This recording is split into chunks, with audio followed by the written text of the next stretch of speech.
अस्सलाम वालेकुम नाज़रीन, अस्सलाम वालेकुम मॉम्स एंड पॉप्स, कैसे हैं आप सब लोग। तो आज का हमारा जो टॉपिक है वो काफ़ी मज़ेदार है और न्यू मॉम्स एंड पॉप्स के लिए काफ़ी इन्फॉर्मेटिव है। तो आज का हमारा टॉपिक है कि डायपर रैश, बेबीज़ को रैश क्यों हो जाती है।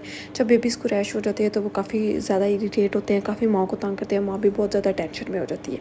सबसे पहले ये है कि बेबी अगर फॉर एग्ज़ाम्पल बड़ी लेट तक एक ही डायपर पहने रखता है तो उसको डायपर रैश हो जाती है। मोस्टली ये होता है कि माएँ, अगर हम लोग ट्रैवल कर रही हों या फिर माँ कोई काम कर रही हो तो वो बेबी का डायपर नहीं चेंज कर पाती, जिसकी वजह से उसको रैश हो सकती है, या लेट नाइट एक ही डायपर लगा रहता है तो उसको रैश हो सकती है। सेकंड नंबर पे जी स्टूल, अगर बेबी जो है वो पॉटी करती है उस डायपर के अंदर और माँ को पता ही ना चले कि बेबी ने पॉटी की हुई है, तो उसकी वजह से उन केमिकल पॉटी के केमिकल्स की वजह से बेबी को रैश हो सकता है।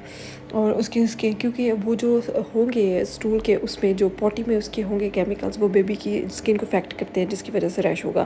थर्ड नंबर पे आ जाएगा वाइप्स। आजकल लोग ऐसा करते हैं कि वाइप्स को बहुत ज़्यादा यूज़ करते हैं और बेबी की बॉडी को पानी के साथ बिल्कुल सॉफ्ट नहीं करते, जिसकी वजह से रैश हो सकता है। कुछ सम टाइम ये होता है कि कुछ डायपर्स की जो होती है क्वालिटी वो बिल्कुल अच्छी नहीं होती, या कुछ डायपर हमारे बच्चों को बिल्कुल भी सूट नहीं करते, या वो जल्दी, अगर बेबी 1 या 2 दफ़ा पी करता है तो वो बहुत जल्दी भर जाते हैं, तो हमें लगता है कि अभी तो हमने डायपर लगाया है, जिसकी वजह से हम ध्यान नहीं देते, रैश हो सकती है। जी इसका क्या ट्रीटमेंट हम कर सकते हैं, होम रेमेडीज़ क्या हम लोग यूज़ कर सकते हैं, क्योंकि बहुत ज़्यादा लोग होते हैं कि जो ये बेबीज़ से नैपी क्रीम नहीं अफोर्ड कर पाते।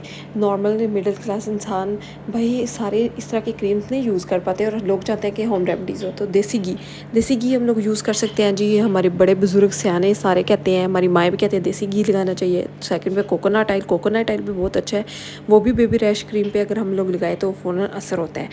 थर्ड नंबर पे जी मेरी अम्मी ने मुझे बताती थी कि लेके सरसों का ऑयल, उसमें जी थोड़ा सारा पानी डाल के उसको हिला के और स्प्रे टाइप अपने पास रख लेना है, तो बेबी को अगर रैश वगैरह हो जाती है तो वो लगाना है। और वो कहते, और मेरी अम्मी कहती थी कि वाइप्स बिल्कुल नहीं यूज़ करनी, क्योंकि वाइप्स मैंने आपको पहले बताया कि हम लोग जितने यूज़ करते हैं केमिकल्स की वजह से रैश हो सकता है, बल्कि पानी से धोएं।